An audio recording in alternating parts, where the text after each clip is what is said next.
नमस्कार दोस्तों, आज हम चर्चा करेंगे मृत्यु के बारे में। वैसे तो कृष्णमूर्ति ने अपने पूरे जीवन काल में मृत्यु के ऊपर बहुत कुछ कहा है, लेकिन आज हम बस उसका एक छोटा सा अंश जानेंगे। मृत्यु जो कि ऐसी चीज़ है जिससे हम सभी बहुत डरते हैं, लेकिन कृष्णमूर्ति मृत्यु को किस तरीके से देखते हैं, आज हम ये जानेंगे। तो शुरू करते हैं। कृष्णमूर्ति कहते हैं, आप जानते हैं कि मृत्यु मानव जीवन की अनेक समस्याओं में से एक रही है, शायद सबसे बड़ी समस्या। ना तो प्रेम, ना भय और ना संबंध, बल्कि यह समस्या, यह रहस्य, अंत होने का यह एहसास पुराने काल से ही चिंता का विषय रहा है। यहाँ हम इसकी खोज करने की कोशिश कर रहे हैं कि यह घटना क्या है, मृत्यु क्या है। क्या हम इसे जीने से अलग करके इसकी छानबीन कर पाएंगे? आप मेरा प्रश्न समझे। मैंने मृत्यु को अलग करके उसे एक ऐसी घटना के रूप में मान लिया है जो जीवन के अंत में आनी है। ठीक एक ऐसी घटना जिसे मैंने स्थगित कर दिया है, दूर रख दिया है, जीने और मरने के बीच एक दीर्घ अंतराल बना लिया है। मरना एक ऐसी घटना है जो कहीं भविष्य में है, जिससे हम डरे हुए हैं, कुछ ऐसा जिसे हम चाहते नहीं बल्कि इसे पूरी तरह टाल देने के इच्छुक हैं। फिर भी यह हमेशा विद्यमान रहती है, चाहे दुर्घटना के कारण हो या रोग के अथवा वृद्धावस्था के कारण। यह हमेशा आ ही जाती है। हम चाहे युवा हों या वृद्ध, आसक्त हों या उछलते कूदते हों, यह आनी ही है। लोगों ने कहा है, जीना तो मरने का केवल एक साधन है, मृत्यु जीवन से अधिक महत्वपूर्ण है। जीवन की बजाय मृत्यु पर ध्यान दो। यह जानकर कि मृत्यु तो होती ही है, लोगों ने हर तरह के दिलासे तलाश लिए हैं, विश्वास में, अवधारणाओं में, इस प्रत्याशा में कि यदि आप सही आचरण करें तो ईश्वर के दाहिने आसन पर विराजमान होंगे, इत्यादि। सारा एशिया पुनर्जन्म में विश्वास करता है, और यहाँ आप में ऐसी कोई तर्कसंगत बना दी गई आशा तो नहीं, फिर भी भावुकता पर आधारित आशा तो है ही। जब आप इस सब को देखते हैं, विश्वासों को, दिलासों को, दिलासा पाने की अपनी आकांक्षा को, इस बात को जानते हुए भी कि अंत तो आना ही है, फिर भी यह आशा रखना कि अगले जीवन में भी आप निरंतर बने रहेंगे। और मृत्यु संबंधी तमाम बौद्धिक तार्किकताओं को जब आप इस सब को देखते हैं, तब आपने मरने को जीवन से पृथक कर दिया होता है। मरना जीने से अलग कर दिया जाता है, दिन प्रतिदिन के उस जीने से जिसमें तमाम द्वंद्व हैं, संताप हैं, आसक्तियां हैं, हताशाएं हैं, व्यग्रताएं हैं, हिंसाएं हैं, व्यथाएं हैं, आंसू हैं, हास्य है। इस मन ने जीने को मरने से अलग क्यों किया है? जो जीवन हम जीते हैं, दिन प्रतिदिन जीते हैं, उसमें शामिल है इसका आडंबर, इसकी कटुता, इसका खोखलापन, अतिश्रम, नित्यचर्या का ढर्रा, 50 या अधिक वर्षों तक कार्यालय या फैक्ट्री में आना जाना, इस सब को ही हम जीवन कहते हैं। इस कलह, संघर्ष, महत्वाकांक्षा, भ्रष्टाचार, क्षण भंगुर अलगाव, उल्लास और सुख, इस सब को ही हम जीवन कहते हैं। और हम कहते हैं कि मृत्यु को इस क्षेत्र में कदम नहीं रखना चाहिए, क्योंकि यही तो है जिसे हम जानते हैं। लेकिन मृत्यु को हम नहीं जानते, इसलिए इसे दूर ही रखा जाए। इस प्रकार हम ज्ञात से चिपके रहते हैं। इसे कृपया ध्यानपूर्वक देखिए। हम चिपके रहते हैं ज्ञात से, बीती बातों की यादों से, दुख से, व्यग्रताओं से, स्मृतियों से, अनुभवों से। यही सब हमारा ज्ञात है, और इसलिए अतीत भी। हम अतीत से चिपके रहते हैं और इसी को हम ज्ञात कहते हैं। लेकिन अज्ञात है मृत्यु, जिससे आप डरे रहते हैं। इस प्रकार ज्ञात और अज्ञात के बीच एक चौड़ी खाई बनी रहती है। इस ज्ञात से चिपके रहने को हम अज्ञात के क्षेत्र में प्रवेश करने से बेहतर मानते हैं, क्योंकि हमारे मन सदैव ज्ञात की परिधि के भीतर ही काम करते हैं, क्योंकि वहाँ सुरक्षा है। हम ऐसा सोचते हैं कि वहाँ सुरक्षा है, निश्चितता है। हम ऐसा सोचते हैं कि वहाँ स्थायित्व है, परंतु आप यदि ध्यानपूर्वक देखें तो पता चलता है कि यह तो अस्थायी है, पूरी तरह निश्चित है। फिर भी हम इसी से चिपके रहते हैं, क्योंकि यही कुछ तो है जिसे हम जानते हैं, अर्थात हम केवल अतीत को जानते हैं। और मृत्यु ऐसा कुछ है जिसे हम नहीं जानते। तो यह विभाजन बना हुआ है, और यह इसलिए बना हुआ है क्योंकि विचार ने जीवन को जीने, मरने, प्रेम और तमाम चीज़ों में विभाजित कर दिया है। विचार ने ही कलाकार, व्यापारी, समाजवादी, राजनेता आदि के रूप में विभाजन कर रखा है। विचार ने जीवन को ज्ञात और मृत्यु को ज्ञात मानकर अलग अलग कर दिया है। ये सब तथ्य हैं। तो जो मन ज्ञात से चिपका हुआ है, क्या वह उसकी छानबीन कर सकता है जो स्थायी हो? क्योंकि यही तो हम समझते हैं कि हम किसी स्थायी स्थिति से चिपके हुए हैं।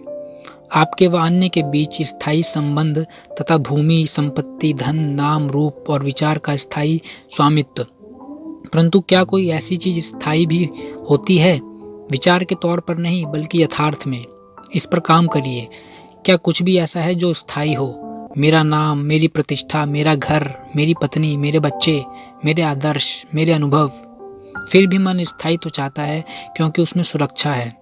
तो यह एहसास हो जाने पर कि यहाँ कुछ भी स्थायी नहीं है, कुछ भी, वह ईश्वर में या किसी अवधारणा में स्थायित्व गढ़ लेता है। और आप तो जानते ही हैं कि मनुष्य के लिए अवधारणाएं बदलना कितना कठिन होता है। अब यहाँ यही समर छिड़ा हुआ है आपके और इस वक्ता के बीच, क्योंकि आपके पास वे आदर्श या अवधारणाएं हैं, या चित्र हैं, छवियां हैं जिन्हें आप स्थायी मानते हैं। आपने इस स्थायित्व को वास्तविकता के रूप में स्वीकार कर लिया है। तभी कोई आकर कहता है, देखिए कुछ भी स्थायी नहीं है। आपकी अवधारणाएं, आपके देवी देवता, आपके उद्धारकर्ता, आप स्वयं, वे सभी अस्थायी हैं। और आप इस सब बात को देखने समझने से इनकार कर देते हैं। इस बात का एहसास होना कि इस सब में अस्थायित्व है, अनिश्चितता है, हमारे जीवन को झकझोर देता है। आप जितने अधिक अनिश्चित होते हैं, उतने ही अधिक मानसिक रूप से असंतुलित होते जाते हैं। यह विश्व जितना अधिक विक्षिप्त होता है, आपके कार्यकलाप भी वैसे ही बनते जाते हैं। तो चूंकि आपको कुछ ना कुछ स्थायी चाहिए ही, अतः आप कोई विश्वास, कोई देवी देवता, कोई आदर्श, कोई निष्कर्ष, कोई छवि गढ़ लेते हैं। ये सब मारीचिकाएं हैं, भ्रम है, क्योंकि कुछ भी स्थायी नहीं है। और वह भी जब तक यह मन आधारभूत रूप से कुछ स्थायी नहीं पा लेता, तब तक इसकी सारी गतिविधियां विकृत, असंतुलित और आधी अधूरी रहेंगी।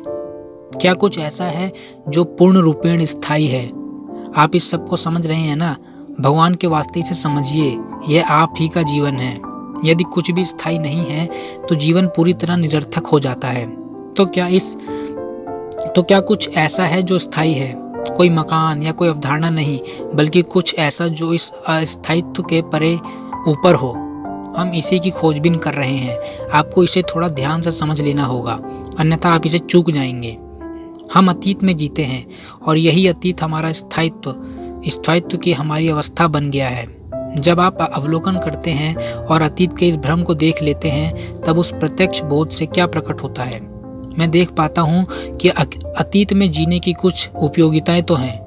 मैं अतीत की जानकारी के बिना साइकिल नहीं चला सकूंगा, अंग्रेजी नहीं बोल पाऊंगा, कार नहीं चला पाऊंगा, या कोई अन्य तकनीकी कार्य नहीं कर पाऊंगा, अथवा आपको, अपने मित्र को, अपनी पत्नी व बच्चों को पहचान नहीं पाऊंगा।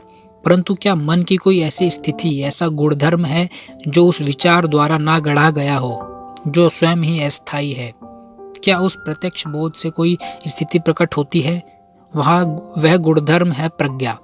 यह आपकी प्रज्ञा या मेरी प्रज्ञा नहीं होती, यह तो बस प्रज्ञा होती है। वह प्रज्ञा जो स्थायित्व को देख पाने और फिर भी असंतुलनजन्य आदतों व गतिविधियों में ना बह पाने में सक्षम होती है।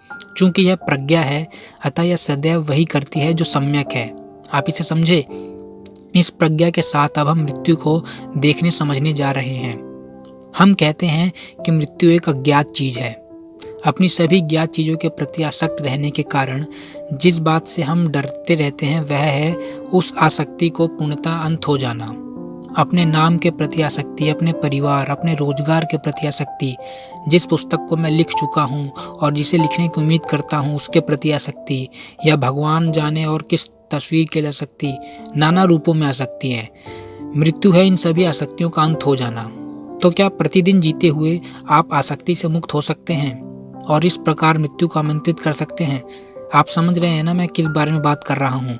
आप यह समझ पाए हैं? क्या मेरी बात आपको स्पष्ट हो रही है?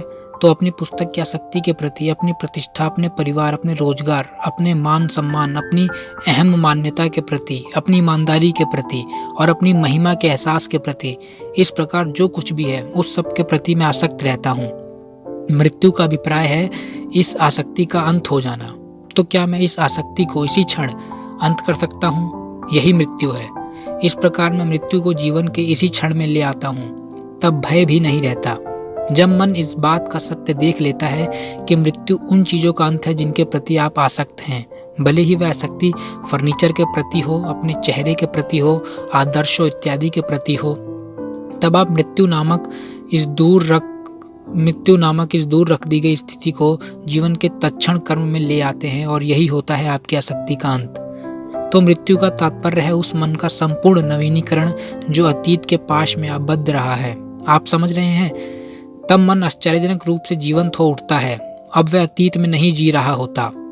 मन यदि वह कदम उठाने में सक्षम है, और यह कदम उठाना बहुत भारी होता है कि आप जिन चीज़ों के प्रति आसक्त हैं उन तमाम चीज़ों का प्रतिदिन पूर्णतः उपसंहार करते चलें, तब आप जीवन और मृत्यु दोनों के साथ प्रतिदिन और प्रतिपल जी रहे होते हैं। यहाँ एक समस्या खड़ी होती है। यदि आप ऐसा नहीं कर पाते हैं तो क्या होगा? आप समझे ना, मेरा पुत्र ऐसा नहीं कर पाता अथवा मेरा भाई या मित्र ऐसा नहीं कर पाता। आपने ऐसा कर लिया है लेकिन मैं नहीं कर पा रहा। आपने यह प्रयोग कर लिया है क्योंकि आप कर्मशील है, अवधानपूर्ण हैं, और आपने इस बात को आधारभूत व आमूल रूप से समझ लिया है कि आप किसी भी चीज़ पर कभी भी निर्भर नहीं हैं। इस तमाम निर्भरता का, आसक्ति का अंत कर देना, वह भी तत्क्षण, यही है मृत्यु। तो फिर उन लोगों का क्या होता है जो इस प्रज्ञा में, कर्म की इस परम श्रेष्ठता में प्रवेश नहीं कर पाते, श्रेष्ठ कर्म को नहीं कर पाते? आप जानते हैं कि अधिकांश लोग अतीत में जीते हैं, विचारहीनता में जीते हैं, विवेकहीनता में जीते हैं। इन तमाम लोगों का क्या होता है? आप तो जीवन के इस बहाव से बाहर निकल आए हैं, अर्थात आप करुणामय हैं। आप जानते हैं कि आप क्या कर रहे हैं, अतीत, वर्तमान और भविष्य के संपूर्ण महत्व और इस सब से संबंधित प्रत्येक बात से अवगत हैं। परंतु मैं ऐसा नहीं हूँ। मैं आपको सुनता तक नहीं, मुझे कोई परवाह नहीं। मैं तो बस बढ़िया समय व्यतीत करना चाहता हूँ, मज़े में जीना चाहता हूँ। मेरा सरोकार बस उतना ही है। हो सकता है कि मैं मृत्यु से भयभीत हूँ, परंतु मेरे पास दिलासा देने वाला यह विश्वास मौजूद है कि मेरा अगला जन्म होगा अथवा मुझे स्वर्ग मिल जाएगा। तो मेरे साथ क्या होता है? आपका मेरे साथ क्या संबंध है? आप इस सब को समझ चुके हैं, अतः आप करुणापूर्ण हैं। आपके कार्य परम प्रज्ञापूर्ण अतः उत्कृष्ट हैं। परंतु जो भी आप कह रहे हैं, कर रहे हैं, लिख रहे हैं, सोच रहे हैं, मेरी उस सब में कोई दिलचस्पी नहीं है। मैं तो इस बहाव में बहता जा रहा हूँ जिस तरह से अधिकांश मनुष्य बह रहे हैं। बहुत ही कम लोग हैं जो इस बहाव से बाहर निकल पाते हैं। उस बहाव में बह रहे व्यक्ति से आपका संबंध क्या होता है? क्या इससे आपका कोई संबंध होता है या फिर कुछ नहीं? जब आप स्वस्थ चित्त हैं तो आपका संबंध विक्षिप्त से कैसे हो सकता है? आप उसके प्रति करुणापूर्ण हो सकते हैं, दयालु हो सकते हैं, उदार और बाकी सब हो सकते हैं, परंतु उसके साथ आपका कोई संबंध नहीं होता। तो अब आप क्या कर सकते हैं? यदि आप उस बहाव से बाहर निकल आए हैं तो आपका यह दायित्व है कि आप उस जीवन को जिएं, मिसाल ना बने। यदि आप एक मिसाल बनते हैं तो आप सजीवता खो बैठेंगे, तब आप अनुयायी पाल लेंगे, एक प्रमाण पुरुष बन बैठेंगे, तब आप विनाश का सार्थत्व होंगे। आप स्वयं उस बहाव का कारण बनेंगे। तो आपको करना क्या होगा? आपके ऊपर प्रज्ञापूर्वक कार्य करने का दायित्व है। चूंकि आपने संपूर्ण विषय को देख समझ लिया है, अतः जिस विषय पर हमने चर्चा की है उसके पूरे मानचित्र का प्रत्यक्ष बोध ही प्रज्ञा ले आता है, और उस प्रज्ञा के अनुसार ही आप कार्य करेंगे, ना कि इस आधार पर कि मुझे यह पसंद है या मुझे वह नापसंद है। यही वह दायित्व है।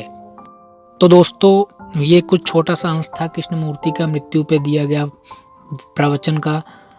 वैसे तो कृष्णमूर्ति ने और भी बहुत कुछ कहा है मृत्यु के बारे में। अगर आप कहेंगे तो मैं और भी लाता रहूँगा। वीडियो अगर अच्छा लगा तो लाइक करें और चैनल को सब्सक्राइब भी करें। And finally, thank you for your valuable time.